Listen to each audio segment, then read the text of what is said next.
folks, thanks for coming on out. Sorry, question? Yeah, sure, you can move that. I'll just hand the microphone to them. Perfect. My name is Steve Fleck, and on behalf of the whole team at Ironman Canada, I wanted to welcome you to the Subaru Ironman Canada Pro Press Conference for the 30th running of this epic and very famous event that we've got going on Sunday, Subaru Ironman Canada. It's great to be here. I've been a number of years myself in a number of different capacities. It's always very special to come back to Penticton in the Okanagan for Subaru Ironman Canada.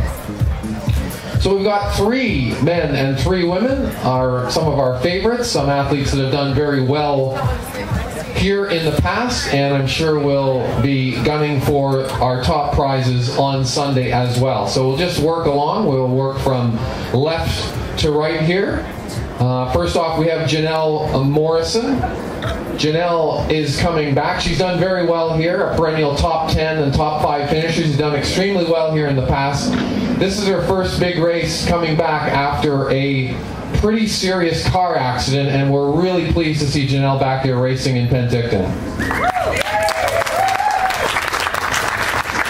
Next to Janelle, we have Mackenzie Madison. Mackenzie surprised all of us several years ago when she finished 3rd here. We had no idea who you were. I do apologize that because I was doing the broadcast that day. You came out of nowhere to run a 3:03 marathon and shock us all. She ran faster than most of the pro men on the day and finished 3rd, and it's great to see Mackenzie Madison back here racing again this year.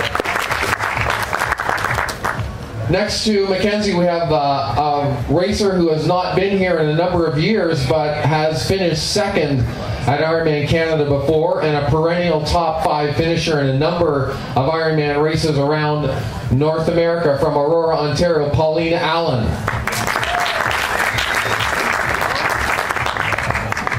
Next to Paolina, we have, again, another perennial top 5 finisher. He's been the top Canadian at this race, I think, on several occasions. From Calgary, Alberta, Kyle Marcotte. Also racing for one of our title sponsors, Timex.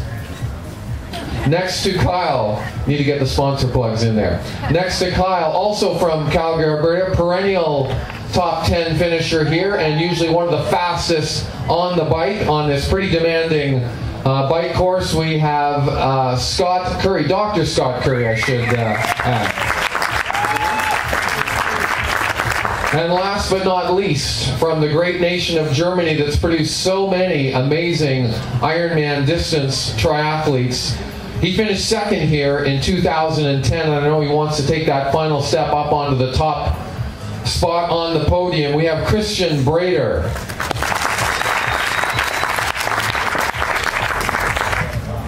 So I'll open it up with a few questions that I have that I know I want to hear some answers to, and then we'll open it up to members of the media, and then finally we will have questions, general questions from the audience. We don't want to keep the athletes too long. They have to go to their mandatory pre-race meeting shortly after this as well.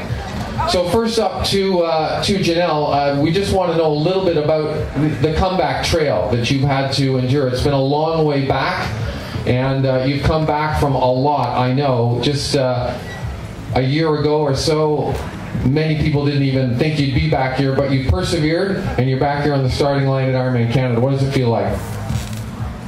I think you're probably about the 20th person that's asked me, maybe 200th person that's asked me this since I've been here at the Race Expo. Yeah, no, I mean, of course, it's really great to be back. This is my favorite race in the world for so many reasons, on so many levels. And then finding out that it's actually the 30th, or not the 30th anniversary, but the last time that this will actually be Ironman Canada, it just makes it just that little bit more special. So obviously honored for so many reasons, and grateful to be here, and looking forward to a great race day. Mackenzie, just getting back to that 303 run split that you rocked out with a few years ago, what are your secrets to success here? Have things changed for you? Are you still depending heavily on the run, or have you changed things up? Is your swim and bike a little bit better? Actually, that was my first year as a pro, too. So I had no clue really what I could do as my first Ironman. I just, kind of jumped in and had a lot of fun, apparently, running a fast marathon. No, but in the past couple years, I've really nailed down my swim extremely, because that was my weakness. And the bike, I've gotten, I'd say, one of the strongest trio combos now. So I'm no longer just a runner. I'm a swimmer and a cyclist and a runner. So I'm looking forward. Super, thank you. Paolina, you're probably the most experienced of all the women entered in the race. You've raced all over North America in various Ironman races. What does it mean to have a lot of experience when you get up on the starting line in a race like this? That's a good question. I think sometimes when you've got the experience, you know how to pace yourself, and this is my third time coming back here to race. But of course, like the elements and the weather, that can always change everything. The other thing too is, unlike Mackenzie, like when you do your first Ironman, and she ran a 3:03, yeah? That is incredible. I'd be terrified to try and push myself like that. So the downfall for me is sometimes I think I hold back when you've done a few, as opposed to being new and just letting it go and having fun. Start over on the far end with Christan, just change things up a little bit. There's a great legacy of German triathletes in the world, Christan. Why are the Germans so good at Ironman distance triathlon? Oh, difficult question. I have no idea. We have lots of people live in Germany. We have 80 million compared to Canada, maybe 20 million, and lots of good sport facilities, and we get a good sport education from school. And I think the bike part is really important for the German, and it's also important for the Ironman races. And we have very good athletes on the bike, and therefore maybe it's also a good thing for the Germans on the long course. Thank you. Scott Curry completely severed, I believe, his Achilles tendon or soleus last year, muscle, in the race, and managed to finish, folks. Extraordinary that he was able to get to the finish line, and it's been an extraordinary comeback for Scott to get to the starting line this year. Scott, tell us a bit about your journey back here to the starting line.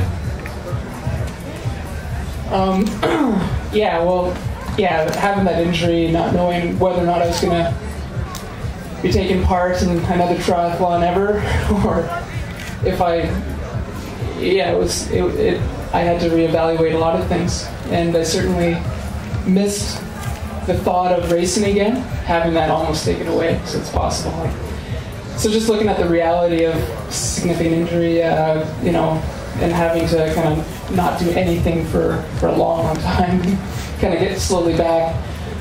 I thought of, I just was thinking I really would like to get back at it someday, and it was just a matter of committing to this race. It's putting it on the calendar and saying, yeah, I'm going to do it. That probably sped up the recovery or all the things that I needed to do in order to make it happen. So there's various, therapies,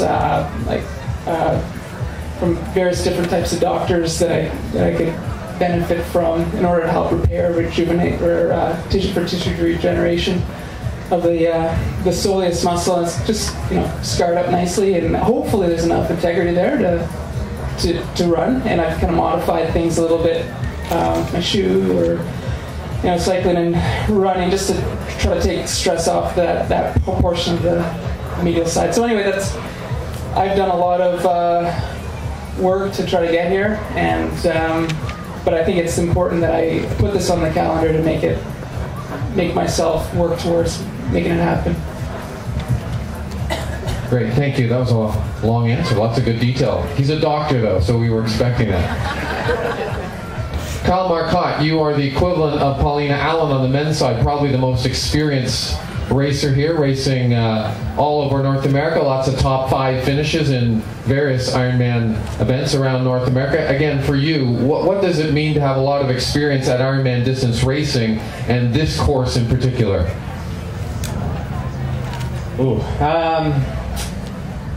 Yeah, I think this is both. Well, I think this is my 8th or 9th time racing here in Scott's 8th. So my 9th and Scott's 8th. So both of us have been here quite a few times. And Paolina, how many times have you? You're 3rd, and Janelle's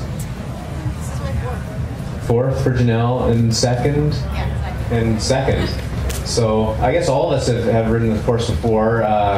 You know, like probably everyone here, we're hoping for a northern wind up until we get down to Soyuz, and then it shifts. That did happen one year, and we all had, you know, PBs on the bike, which we haven't matched since. And I think the bike course record was set that year by Chris Lieto. But then, of course, we had to run into that wind. And I actually remember passing a very tired-looking Nico Lanos, who I think was doing his first Ironman, and that was the last I saw him. And you know, he learned from this race and went on to some success. So, I guess what we can take from this course is that, yeah, depending on the conditions, it can be favorable for the bike, but then you got to keep that energy reserve into account for the run, because it is a long day no matter what. Looks like the weather's changing now, so despite it's, you know, only 18 or 19 here today, it is supposed to be warm on race day. So it's something for everyone to keep in mind, just to make sure to stay well hydrated throughout the race.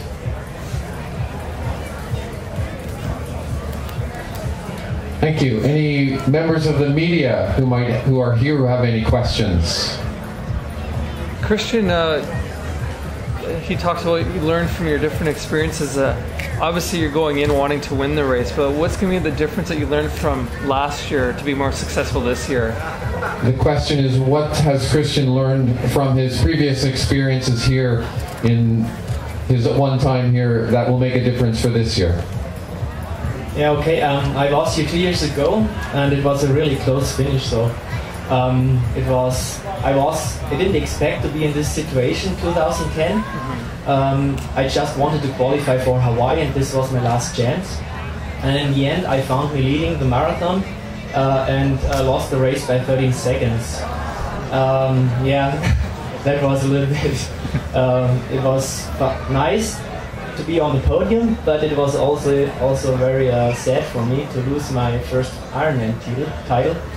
And yeah, I told to myself, so if I am in a similar situation, I would act differently. So if it comes to a sprint finish or something else.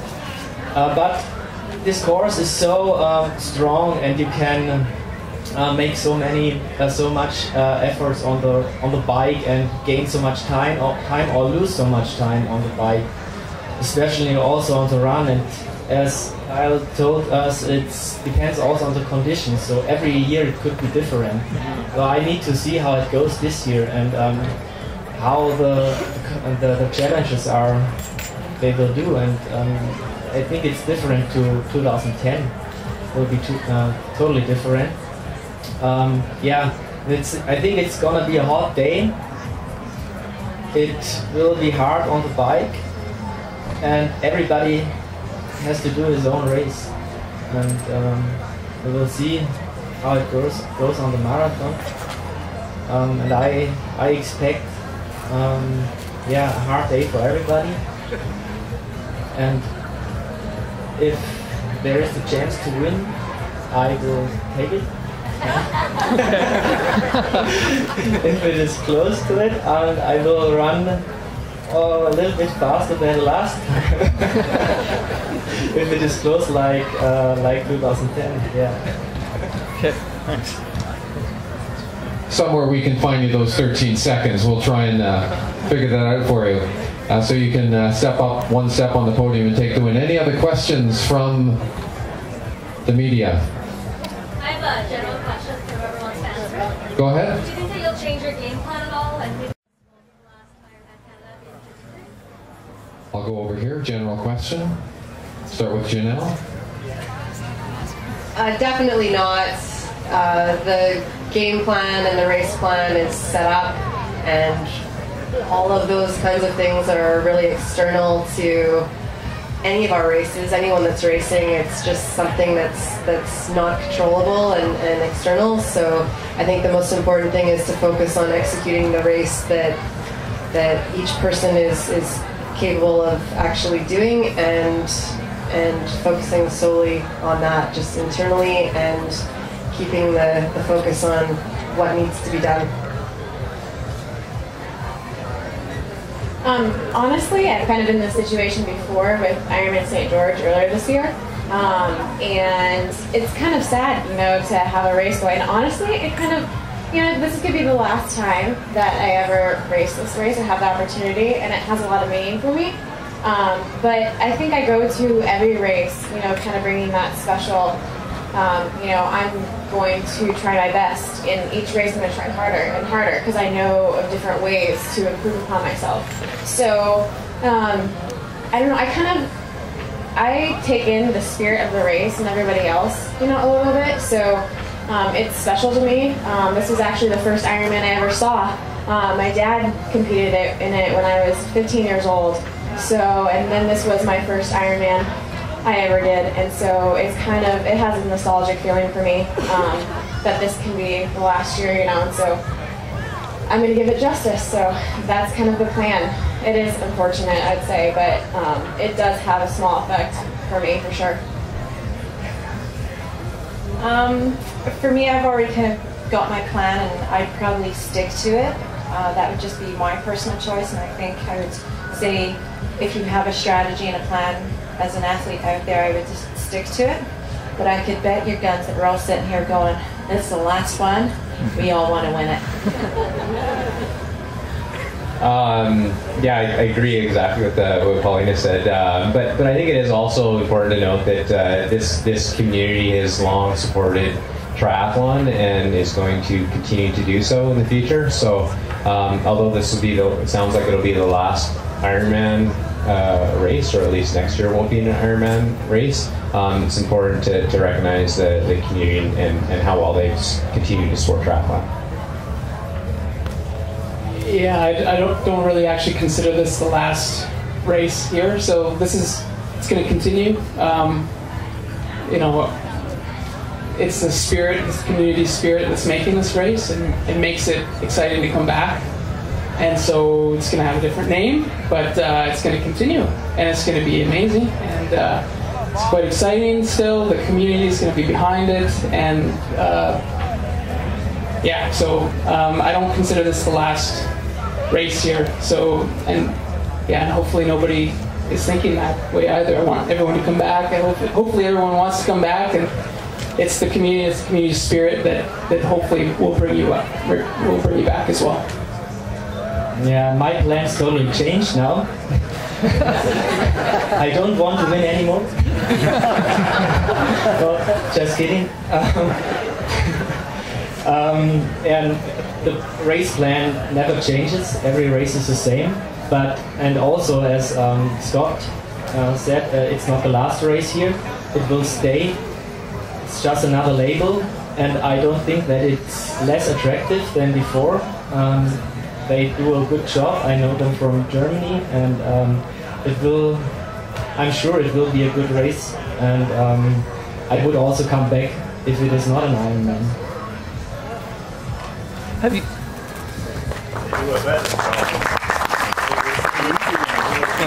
Last call for questions from the media. Yes, sir. Christian, you were talking about, have you competed in challenges before? The answer is no. Okay.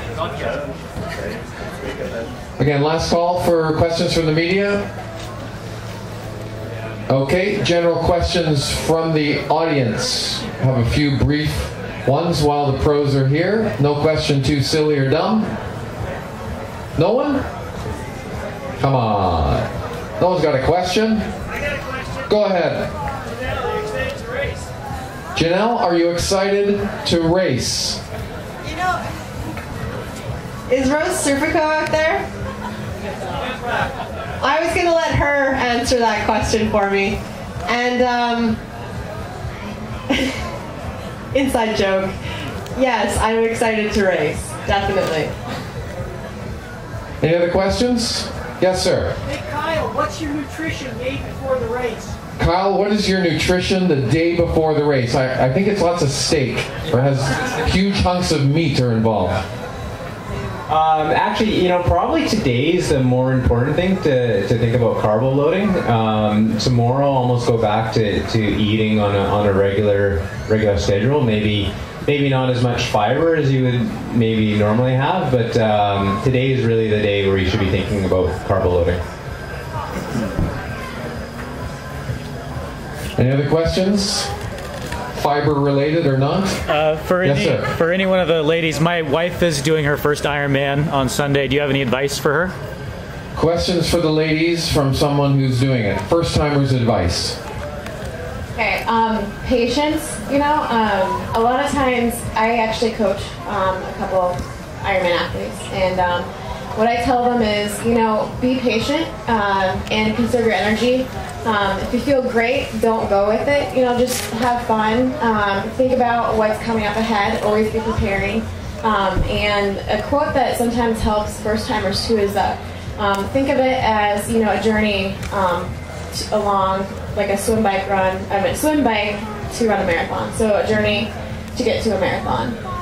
And maybe if on the marathon it starts to get hard to keep running the whole time, walk the aid stations and jog in between, while you're hydrating and stuff like that.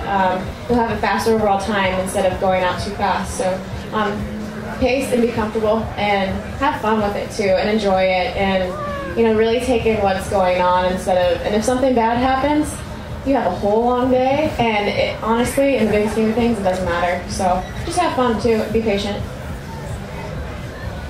The other thing too is when it gets hard, as it inevitably does and always will in an Ironman, there's 5 words that I use for myself, and I find that they're quite powerful. You owe it to yourself. Thank you. Paolina, anything to add? No, much the same as the other girls is to be patient, just let the day unfold and enjoy it. And when she sees her family, high five them. Last call for general questions. Yes, sir. So at what point do you know if you're going too fast? So I want to run a sub-4-hour marathon. You'll say, well, we got to start out slow, but how do you know what if slow is too slow? What if you can't hold an 8:15 or 8:45 pace? How do you acquire that knowledge over time? How to run a fast marathon? Is that your question? How do you know when? Got to be conserved. You don't want to go out too fast in a marathon.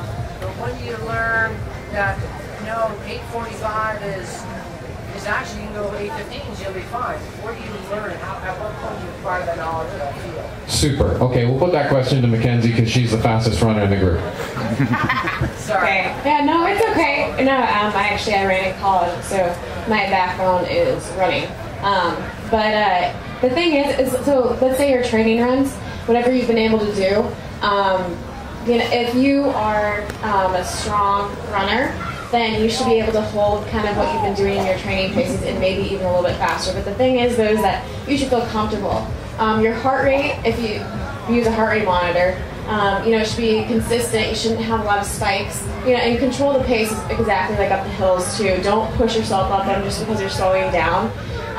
And then be mindful of the downhills, too. Don't plow down them. I mean, your quads are going to hate you coming back. So, but you'll get a feeling. You'll be comfortable. If you ran a marathon before, obviously it's not going to be as fast as an open marathon. But just be mindful of your nutrition and your hydration. If you need to, if you're getting tired, maybe have a quicker stride turnover. Honestly, I can't tell you really your pace. I'd have to be looking at what you've been doing for the past couple months. I'm just really detail-oriented like that, so I can't give you a blunt answer. But I think, as long as you have it in your head and you are always cognizant of preparing for the next mile, a lot of it's mental too.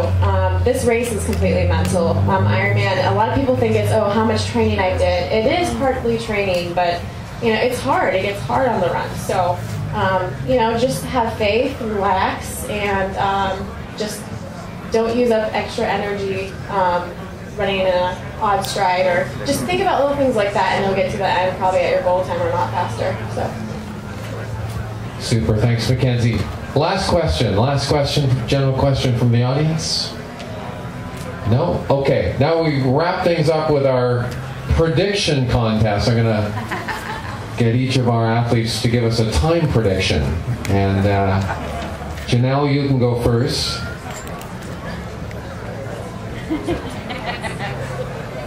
That is private knowledge. Honestly, yeah, you never know. Weather does play a huge factor, especially the wind. You could have like a closer to 5 hour or like 5:15, or it might be 5:30 depending on how windy it is. I know that my swim is definitely 10 minutes faster than the last time, so you guys can do your homework and figure that out. But my bike, I'm just hoping to beat my time last time I did this, and that was around 5:30. Yeah, I wish. 9:30. So we'll see. I'm a better, well-rounded athlete, and when the day comes, I have an idea, but it should be faster than that. But we'll see. So we'll see how the race goes. Mine would probably be 9:30 to 9:45. I'd like to try and beat my time from 2005, but if it's pouring with rain or if it gets really hot in the run, things will change for me. And then the second goal is to try and get finished before I get the glow sticks. Or if I come in last, then I will be on the camera. I'll get filmed. So Scott and I have known each other for about 10 years, and we just agreed we'd actually just predict each other's times. So I think Scott's looking pretty slim and fit. So I think Thomas Hellriger's course record of 8:09 is in jeopardy. Were we serious about that, Scott? Yeah, like I think whoever. I don't want to talk about individual times, because I think we're all capable of bringing ourselves higher. There's going to be also a few of us that are going to do worse than we can. But I think the overall winner, and this not relating to anybody in particular, is going to be about an 8:40. That's my prediction. Yeah, and Kyle could be that. Really good. Anyway, 8:40. Prediction for the winning time. I don't know. It's hard. Times cannot be predicted. I think so. But for myself, I always want to beat my personal best times. And in a year when I feel that I'm in a better shape than ever before, I try it. Yeah. And this would be 8:32.